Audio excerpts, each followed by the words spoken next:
Je vais vous poser une question. Si vous répondez bien, je vous laisse. Vous pouvez répéter la question? Quelle étrange question. Je suis. Le ciné en question.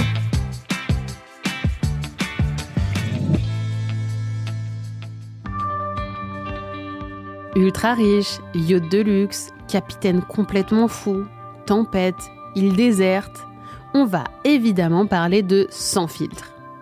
Les Français découvrent le film de Ruben Östlund en septembre 2022.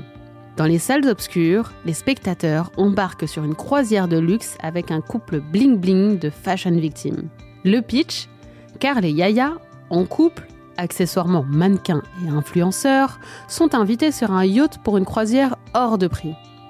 Très vite, le rêve tourne au cauchemar.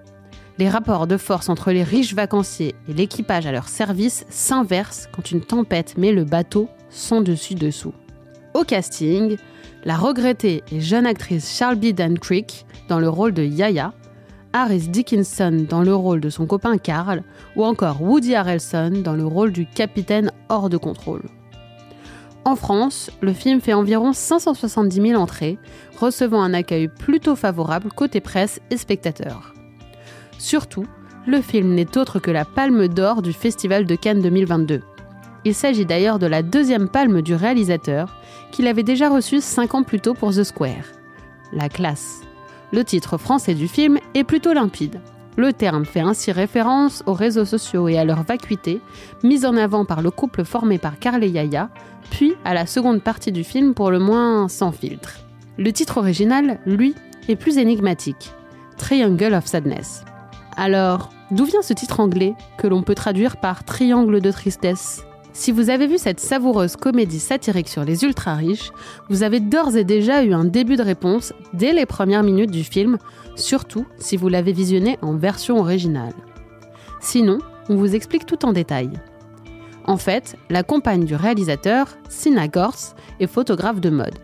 Et c'est elle, en lui racontant son quotidien, qui lui a donné l'idée de ce film sur la richesse et les apparences. La scène de la dispute au restaurant et à l'hôtel est d'ailleurs inspirée d'une véritable dispute du couple d'artistes sur le sujet de l'argent. Travaillant dans cette industrie, elle doit donc bien connaître l'expression qui a donné son titre au film. En effet, l'expression « Triangle of Sadness » est utilisée dans le domaine de la chirurgie esthétique et dans l'industrie de la beauté, plus globalement, pour désigner le petit triangle fait de rides qui se forme entre les deux yeux et qui s'accentue lorsque l'on fronce les sourcils. Une expression employée au début du film lorsque le mannequin Carl passe un casting.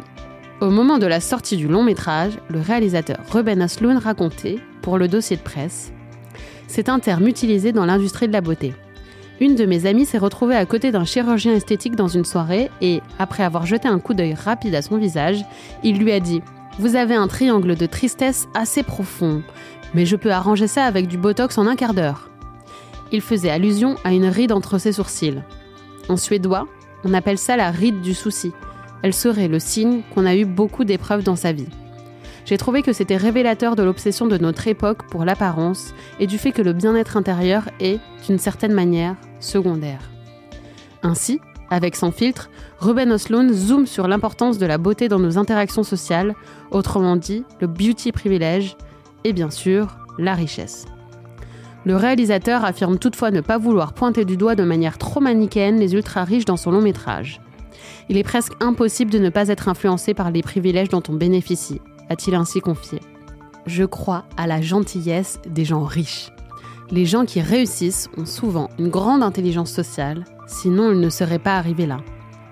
La légende selon laquelle les gens qui ont du succès et de l'argent sont des monstres est très réductrice. Je voulais que l'adorable couple de petits vieux anglais soient les personnages les plus sympathiques du film. Ils sont gentils et respectueux avec tout le monde, il se trouve simplement qu'ils ont fait fortune en vendant des mines antipersonnelles et des grenades. C'est sans doute un portrait plus juste du monde tel qu'il est. Un monde sans filtre, en somme.